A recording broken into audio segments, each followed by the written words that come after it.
રહ્યા છે share of x ટેકનોલોજીસના founder અને ચીફ એક્ઝિક્યુટિવ ઓફિસર અભિષેક બંસલ, સાથે જ को फाउंडर અને चीफ टेक्नोलॉजी ऑफिसर वैभव खंडेलवाल।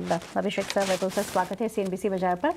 सर, सबसे पहले एक शुरुआत करना चाहेंगे, अभी company is going public now, क्या ऑब्जेक्टिव है इसके पीछे? Growth, partial exit, brand credibility, कैसे आप इसके ऊपर व्यू शेयर करना चाहेंगे?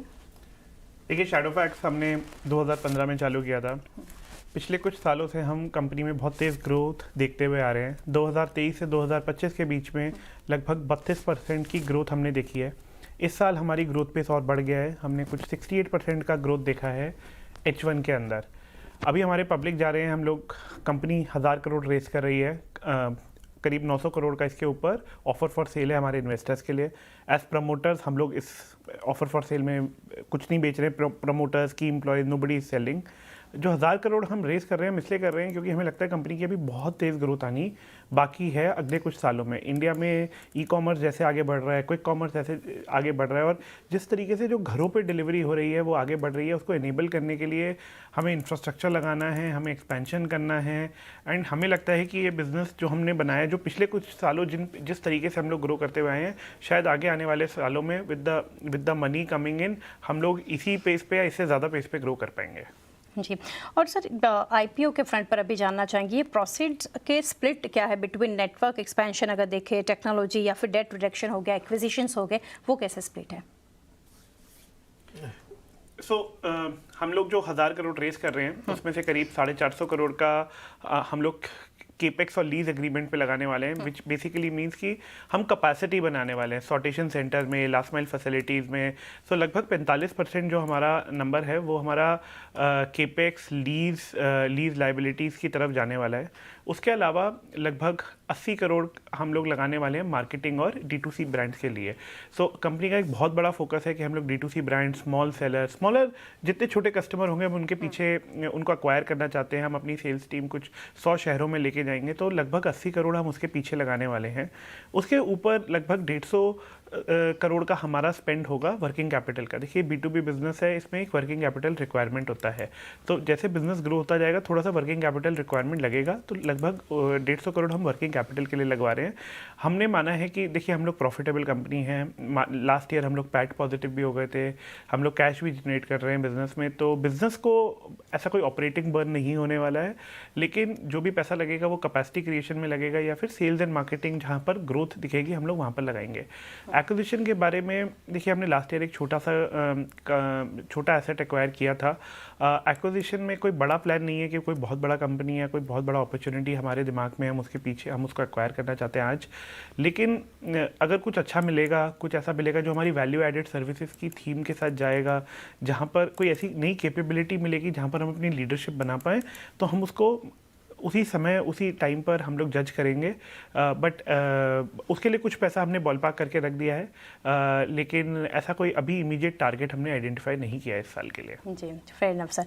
और सर, अभी बिजनेस मॉडल ग्रोथ के फ्रंट पर कुछ जानते हैं, यहाँ से जैसे company started with last mile delivery, तो बिजनेस मिक्स कैसे इवॉल्व हो रहा है between e commerce, hyper local, quick commerce and B2B logistics? तो देखिए, 2015 में जैसे अभिषेक ने बताया, हम लास्ट माइल ऑफरिंग के साथ हम शुरू किए थे, और वहाँ पर हमने हमारी बहुत जो है खासियत हमने वहाँ पर हमारी बना रखी थी। अब धीरे धीरे ग्रो होते हुए हमें लगा कि ये जो हमने खासियत इधर बनाई हुई है उससे हम e commerce parcels, express parcel जो अपन कहते हैं, उस वाले बिज़नेस के अंदर भी हम आगे ग्रो कर सकते हैं। उसके अंदर भी ग्रो करने का हमारा पहला जो रास्ता था वो था रिवर्स लॉजिस्टिक्स का। हम सबसे पहले रिवर्स लॉजिस्टिक्स के थ्रू ई कॉमर्स पार्सल के धंधे में घुसे। अब रिवर्स लॉजिस्टिक्स वो होता है जहाँ पर आपने लेट्स से एक शर्ट ऑर्डर की और आपको अगर नहीं पसंद आई तो डोर स्टेप पे डिलीवरी बॉय आता है, वो क्वालिटी चेक करता है कि यार ये सही ब्रांड की है, सही कलर की है, सेम प्रोडक्ट है या नहीं, और फिर उसको वो रिटर्न लेके जाता है। तो इस तरह से हमने आगे ग्रो किया धीरे धीरे। फिर हमने हमारा पूरा सप्लाई चेन बिल्ड करके एंड टू एंड जो है लॉजिस्टिक्स हमने यहाँ पर स्थापित की। अब जैसे देखिए, भारत के अंदर हर 3 साल के अंदर कोई नया नया मॉडल आ रहा होता है। हम सब ने देखा कि वैल्यू कॉमर्स किस तरीके से ग्रो हुआ, अभी क्विक कॉमर्स जो है वो काफ़ी ग्रो हो रहा है। तो ये सारे मॉडल्स में जो शैडोफैक्स की अच्छी खासियत रही है वो ये रही है कि उसकी लास्ट माइल जो है वो उसका स्ट्रॉन्ग सॉल्यूशन रख के ये सॉल्यूशंस उस तरीके से आगे बिल्ड होते गए हैं उसके। तो वही हमारा फोकस रहेगा कि जो भी नए मॉडल्स हैं, जो भी नई डायरेक्शन में ग्रोथ है, एग्जिस्टिंग के अंदर भी काफ़ी ग्रोथ हमें दिख रही है, और जो नए मॉडल्स हैं वहाँ पर भी हमारा उद्देश्य यही है कि हम आगे से आगे वहाँ पे बढ़ें। Right sir, over the next 2 to 3 years अगर देखें पोस्ट IPO, इन्वेस्टर्स यहाँ से क्या एक माइलस्टोन को ट्रैक कर सकते हैं अकॉर्डिंग टू यू?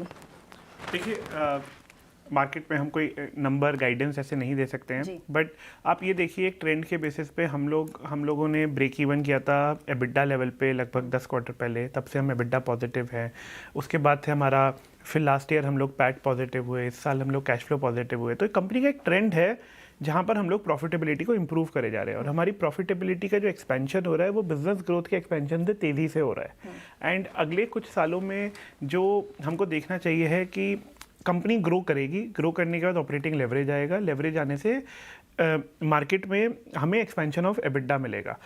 अब इस बिज़नेस में क्या होता है ना, ये बिज़नेस थोड़ा ट्रेडिशनल लॉजिस्टिक्स से डिफरेंट होता है। जहाँ पर आप कस्टमर के घर पे सर्व कर रहे हैं वो थोड़ा टेक्निकल हो जाता है डिलीवरी करना, एज़ कम्पेयर टू अगर आप सिर्फ एक B2B में लॉजिस्टिक्स कर रहे हैं, या आप एक रिटेलर को डिलीवर कर रहे हैं, या फिर आप इम्पोर्ट एक्सपोर्ट, उससे बहुत डिफरेंट होता है। क्योंकि यहाँ एक लास्ट माइल करके डिफरेंट प्रॉब्लम आ जाती है। अब लास्ट माइल में क्या होता है, आपको कैश कलेक्ट करना होता है, आपको वैल्यू एडेड सर्विसेज देनी होती है, आपको ऑर्डर को 3 बार अटेम्प्ट करना होता है, क्योंकि कस्टमर एक बारी में लेता नहीं है। तो आपको ऑर्डर को जाना है, बार बार अटेम्प्ट करना है, फिर 3 बार जब अटेम्प्ट नहीं होता तो फिर RTO होता है। 20% शिपमेंट, 18 से 20% शिपमेंट RTO भी होते हैं। तो RTO होके फिर वो वापस सेलर के पास जाते हैं। सो ये जो बिल्ड करना होता है एक्सप्रेस लॉजिस्टिक्स जो बिजनेस होता है, बड़ा मुश्किल बिजनेस होता है। और इसीलिए क्या होता है कि यहाँ पर कुछ बड़ी कंपनीज बन जाती हैं, और जो बड़ी कंपनीज बन जाती हैं फिर वही मार्केट को कंट्रोल करती हैं।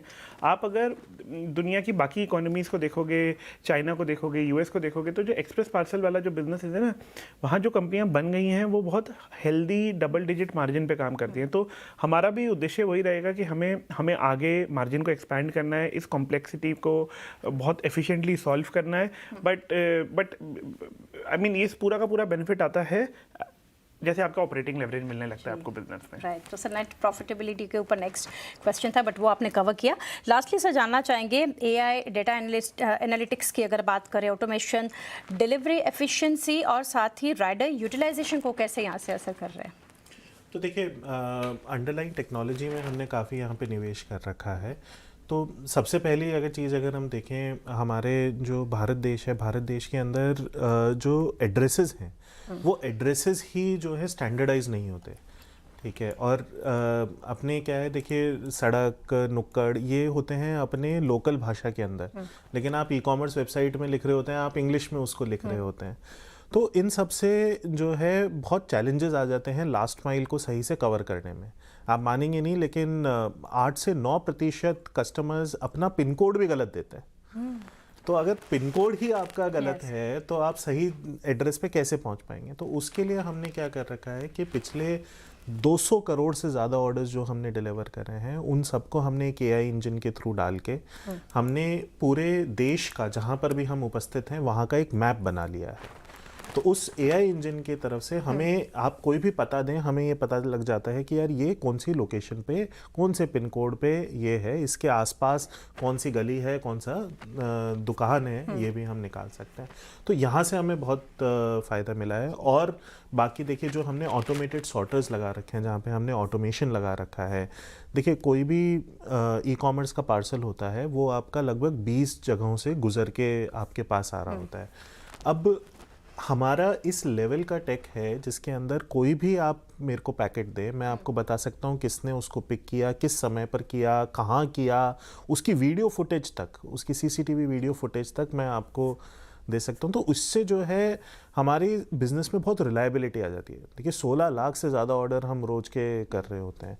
ऐसे में ये स्ट्रॉन्ग टेक्नोलॉजी है जो कि इंश्योर करती है कि बहुत हाई एक्यूरेसी से और रिलायबिलिटी से हम इसको काम कर सकें। राइट सर, काफ़ी इंटरेस्टिंग डिस्कशन है, और भी बहुत सारे पॉइंट्स है, बट होपफुली लिस्टिंग के समय हम फिर से जुड़ेंगे और ज़्यादा नंबर्स के ऊपर भी कुछ डिटेल्स और ले सकते हैं।